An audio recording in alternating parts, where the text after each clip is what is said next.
Hello everyone, how you all doing? In today's video, we are going to talk about the iPhone 11 on the iOS 14.5 RC and should you update it to the RC or not? Let's get right into today's video. My name is Jay and you are watching Tech Hyped.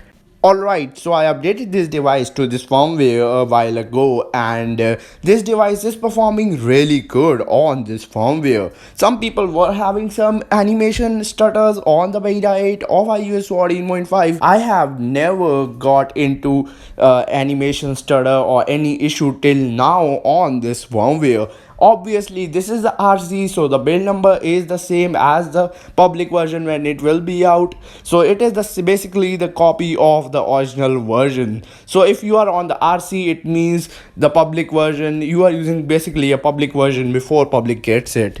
Well, let's talk about the performance of iPhone 11 on the RC of iOS 14.5. So the performance of iPhone 11 on this firmware is pretty darn good, and compared it to the iOS 14.4, 14.4.1 or 14.4.2 if you are coming from there, it is a really great upgrade. Or even if you are coming from the beta 8, it is a major upgrade. I mean, it is so damn stable, it is so good. It is, as I said, I'm saying this again, it is basically a public version before public gets it. You have kind of the exclusive access. And the another thing that I love about this version is that we can use our Apple Watch to unlock our iPhone, which is really handy feature for me. If you do have an Apple Watch, I would recommend you guys to try this one. So I gotta say, you guys will love this feature, and obviously we can always turn this feature off too. Well, talking about the battery health recalibration feature. So apparently on my iPhone 11, I didn't really got that notification till now. I am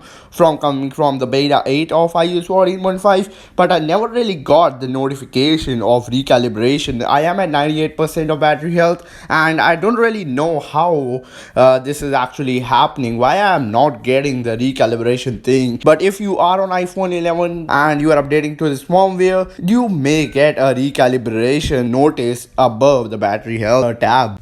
All in all, I am using this device on this firmware, obviously not as much as my primary device because I gotta test all devices, so I use it about 2 to 3 hours on this firmware.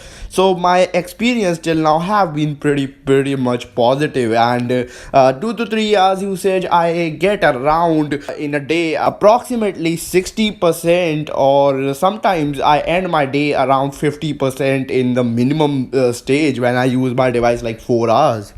And keep in mind, I do not do gaming a lot, so if you want a gaming type of review of iPhone 11 on this firmware, you can let me know down in comments below and subscribe to the channel so that you do not miss it in the future. Well, talking about the final verdict, should you update your device to this firmware or not? Well, if you are already on beta, I would say go ahead and do it. This is a pretty great upgrade, and especially the Apple Watch feature, I just love that feature. And everything about this firmware on the iPhone 11 is pretty good, and all in all, if you want to update your iPhone 11 to this firmware, the Mask ID feature alone, I can easily recommend you guys to update your device to this firmware because this is a pretty great feature. Just let me know down in comments below that have you updated your device to this firmware or not. I would love to hear your opinions. If this video was entertaining and helpful for you, consider dropping a like. It is really helpful for me and my channel. It just helps me out, and subscribe would be appreciated because I do tend to make more videos like these every single day, and I'll meet you all in the very next episode. Have a great day.